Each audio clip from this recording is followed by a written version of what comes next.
In today's video, I will walk you through how to use wet knife in Krita. Press B to activate the freehand brush tool. Open the brush presets docker and search for wet knife. Select the brush to start painting. Use pen pressure to control your strokes. Light pressure creates softer marks, while heavier pressure creates darker and more textured strokes.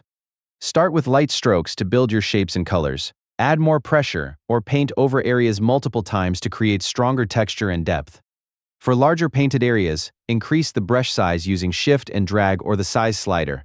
Use broad strokes to create textured fills and cover more space. To adjust the brush texture, press F5 to open brush settings and change the available options to control the brush effect.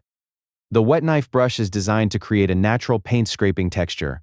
It's great for painting, blending, textured strokes, and adding bold painterly effects when you want a rough and expressive look. And that's how to use wet knife in Krita. Thank you for watching the video.